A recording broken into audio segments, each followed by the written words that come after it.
সাবেক প্রধানমন্ত্রী পুত্র সজীব ওয়াজেদ জয়ের কথা। তিনি আমেরিকায় বসবাস করেন। আমেরিকা থেকেই সম্প্রতি একটি ভিডিও বার্তা দিয়েছেন। তার খালাতো ভাই ববি, তাকে ভারতে দেখা গেছে, কলকাতায় এসেছেন তিনি। আওয়ামী লীগ নেতাকর্মীদের সঙ্গে ইফতার পার্টিতে জয়েন করেছেন, আওয়ামী লীগের মিটিংয়ে অংশগ্রহণ করেছেন। সেই মিটিং সম্ভবত শেখ হাসিনা নিজেই পরিচালনা করেছেন দিল্লি থেকে কলকাতায় এসে। দর্শক, আওয়ামী লীগ নতুন কিছু ভাবছে কি? আওয়ামী লীগের রাজনৈতিক চিন্তাভাবনায় কি কোনো বদল এসেছে? তেমনটাই মনে হলো সম্ভবত সজীব ওয়াজেদ জয়ের, সাবেক প্রধানমন্ত্রী শেখ হাসিনা পুত্র সজীব ওয়াজেদ জয়ের সাম্প্রতিক একটি ভিডিও বার্তা। সংক্ষিপ্ত এই ভিডিও বার্তায় সজীব ওয়াজেদ জয় যা বলতে চাইলেন সেটা বোধহয় আওয়ামী লীগের এক ধরনের বোধোদয় কিংবা উপলব্ধি, সেটা মনে করার যথেষ্ট কারণ রয়েছে। সজীব ওয়াজেদ জয় অনেকদিনই নিষ্ক্রিয় ছিলেন, হঠাৎ করে আবারও সক্রিয় হয়েছেন। সক্রিয় হয়ে একটা ভিডিও বার্তা দিয়েছেন। সেই ভিডিও বার্তায় তিনি কি বলতে চাইলেন? সাবেক প্রধানমন্ত্রী পুত্র সজীব ওয়াজেদ জয়ের কথা। তিনি আমেরিকায় বসবাস করেন। আমেরিকা থেকেই সম্প্রতি একটি ভিডিও বার্তা দিয়েছেন। তার খালাতো ভাই ববি, তাকে ভারতে দেখা গেছে, কলকাতায় এসেছেন তিনি। আওয়ামী লীগ নেতাকর্মীদের সঙ্গে ইফতার পার্টিতে জয়েন করেছেন, আওয়ামী লীগের মিটিংয়ে অংশগ্রহণ করেছেন। সেই মিটিং সম্ভবত শেখ হাসিনা নিজেই পরিচালনা করেছেন দিল্লি থেকে কলকাতায় এসে। এবার সজীব ওয়াজেদ জয়ের এই ভিডিও বার্তা নতুন কিছুই বোধহয় দিচ্ছে। সজীব ওয়াজেদ জয় বললেন যে সুষ্ঠু পরিবেশ তৈরির জন্য, আগামী নির্বাচনের পরিবেশ তৈরি, বাংলাদেশে অংশগ্রহণমূলক নির্বাচন এবং অংশগ্রহণমূলক রাজনীতির জন্য যদি প্রয়োজন হয় আলোচনায় বসার, তাহলে আওয়ামী লীগ আলোচনায় বসতে রাজি। এখন প্রশ্ন হচ্ছে যে আওয়ামী লীগ কার সঙ্গে আলোচনায় বসবে? আওয়ামী লীগ আলোচনায় বসতে রাজি, এটা একটা বোধোদয়ের ব্যাপার হতেই পারে যে আওয়ামী লীগ 7-8 মাস পরে তাদের একটা বোধোদয় হয়েছে যে তাদের এখন বোধহয় আলোচনার টেবিলে বসা উচিত। কিন্তু কাদের সঙ্গে আলোচনায় বসবে? সজীব ওয়াজেদ জয় সরাসরি না বললেও তিনি মূলত বুঝিয়েছেন সরকারের সঙ্গে আলোচনার ব্যাপারটা। কিন্তু সরকারের সঙ্গে আলোচনায় যদি আওয়ামী লীগ বসতে চায়, তাহলে সেটা কিভাবে সম্ভব? সরকার কি আওয়ামী লীগের সঙ্গে কোনো ধরনের কোনো আলোচনায় বসতে রাজি হবে, যখন সরকারের মধ্যেই বহু মত রয়েছে? আওয়ামী লীগকে নিষিদ্ধ করার জন্য সরকারের কিছু কিছু উপদেষ্টা এবং নতুন যে রাজনৈতিক দল গঠিত হয়েছে তারা যখন উঠে পড়ে লেগেছে, তখন সরকার কি আওয়ামী লীগের সঙ্গে কোনো ধরনের কোনো সংলাপে রাজি হবে? আমার মনে হয় যে এই সরকার, অন্তত ডক্টর ইউনূসের এই সরকার, আওয়ামী লীগের সঙ্গে কোনো ধরনের কোনো সংলাপে রাজি হবে না। তাহলে বিকল্প পথটা কি? বিকল্প পথ এমন যে সরকার থেকে বারবার বলা হচ্ছে এবং বিভিন্ন রাজনৈতিক দল থেকেও বলা হচ্ছে যে আওয়ামী লীগের এখন পর্যন্ত বোধোদয় হয়নি, আওয়ামী লীগের উচিত তারা যে ভুল করেছে সেই ভুলগুলো স্বীকার করা এবং জাতির কাছে ক্ষমা চাওয়া। সেই পথে কি তাহলে আওয়ামী লীগ হাঁটবে? আওয়ামী লীগ কি তার ভুল, যে যদি তারা মনে করে যে তাদের কিছু ভুল হয়েছে, তাদের ভুলের কারণেই তাদের পতন হয়েছে, তাহলে সেই ভুলগুলো স্বীকার করে তারা কি এক ধরনের স্যাক্রিফাইজিং মুডে সরকারের সঙ্গে আলোচনায় বসতে আগ্রহী হবে, নাকি অন্য কোনো পথে যাবে?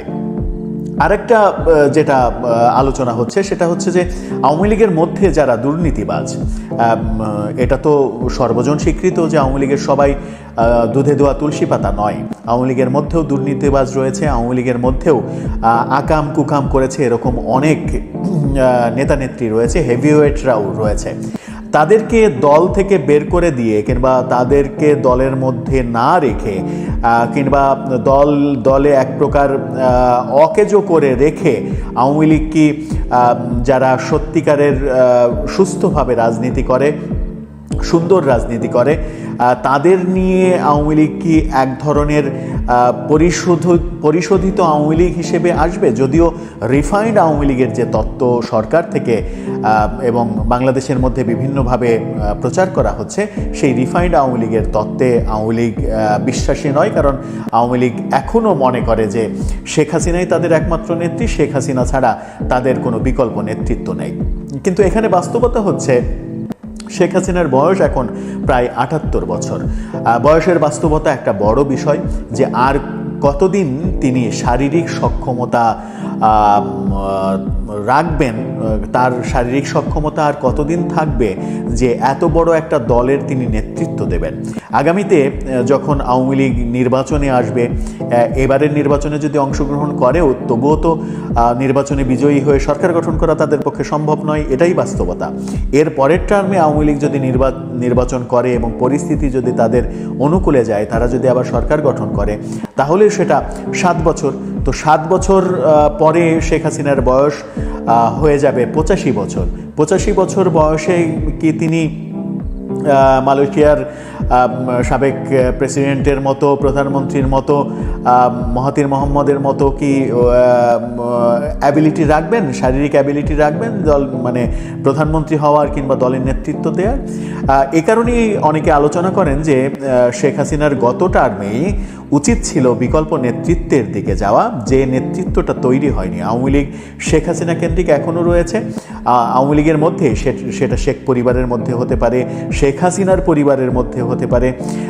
তার অনুপস্থিতিতে কে আওয়ামী লীগকে নেতৃত্ব দেবে এরকম কোনো দৃশ্যমান ব্যক্তি আমরা অন্তত দেখিনি। সেখানেই কি আওয়ামী লীগ একটা বড় ভুল পথে নিজেদেরকে পরিচালিত করেছে কিনা, আওয়ামী লীগের যারা শুভাকাঙ্ক্ষী তারাও কিন্তু মিষ্টি সুরে এই সমালোচনাটা করে থাকেন। নেতৃত্বের প্রসঙ্গ নিয়ে যখনই কথা ওঠে তখনই আওয়ামী লীগ থেকে বলা হয় যে শেখ হাসিনার বিকল্প নেই। শেখ হাসিনার বিকল্প নেই, এটা হয়তো তাদের কাছে বাস্তবতা, তাদের কাছে এটা সত্য, হয়তো এটা সত্য, এটা সার্বজনীন সত্যই ধরে নিলাম। কিন্তু একটা মানুষের তো বয়সের একটা ব্যাপার রয়েছে, সেই বাস্তবতাকে ভুলে গিয়ে, সেই বাস্তবতাকে ওভারলুক করে যদি অতি আবেগী সিদ্ধান্ত নেয়, অতি আবেগী কথাবার্তা বলে পলিটিক্যাল দলে কেউ কেউ, এবং অনেকে মনে করেন যে কেউ কেউ শেখ হাসিনার চাটুকারিতা করার জন্য এই ধরনের ফুলিয়ে ফাঁপিয়ে কথাগুলো বলেন। সেই চাটুকার পরিবেষ্টিত আওয়ামী লীগ হয়ে গিয়েছিল বলেই আওয়ামী লীগ এক সময় জনগণের কাতার থেকে বিচ্ছিন্ন হয়ে গিয়েছিল, এই সমালোচনাও রয়েছে। এখন সজীব ওয়াজেদ জয় যে আলোচনার কথা বলছেন, সেই আলোচনা কার নেতৃত্বে হবে? শেখ হাসিনা আওয়ামী লীগ সরকার পতনের পরে যত মামলা মোকদ্দমা হয়েছে তার প্রধান আসামি, তিনি কি দেশে ফিরে বিচারের মুখোমুখি হবেন, বিচারের কাঠগড়ায় দাঁড়াবেন? সেই শারীরিক সক্ষমতা কি তার এখন আর রয়েছে জেলের ধকল পোহানো? সেটাও কিন্তু একটা বাস্তবিক আলোচনা। তাহলে আওয়ামী লীগ কার নেতৃত্বে আগাবে, কার নেতৃত্বে মিটিং করবে, কার নেতৃত্বে আলোচনায় বসবে, এই আলোচনাগুলো কিন্তু সামনে আসছে। তাহলে কি সামনে সজীব ওয়াজেদ জয় নেতৃত্বে আসছেন, তিনি কি দেশে ফিরে নেতৃত্ব দেবেন? সেই প্রশ্নও অনেকে তুলছেন। সজীব ওয়াজেদ জয় অথবা সাইমা ওয়াজেদ পুতুল, এই দুজনের কথাই অনেকে বলেন যে এই দুজনের যে কোনো একজন যদি আওয়ামী লীগের নেতৃত্ব না নেয় তাহলে আওয়ামী লীগ কয়েক খণ্ডে বিভক্ত হয়ে যাবে, কারণ তখন নেতা মানতে চাইবে না কেউ দলের মধ্যে। যেটা দুই বড় দল আওয়ামী লীগ এবং বিএনপিতে সব থেকে বড় প্রবলেম। দুই দলের মধ্যেই পরিবারতন্ত্র এমনভাবে প্রভাব বিস্তার করেছে যে পরিবারের বাইরে, বিএনপিতে জিয়া পরিবারের বাইরে, আওয়ামী লীগে শেখ পরিবারের বাইরে কেউ যে নেতা হবে এটা কর্মীরাই আসলে বিশ্বাস করতে চান না, অন্যরা বিশ্বাস করা তো অনেক দূরের কথা।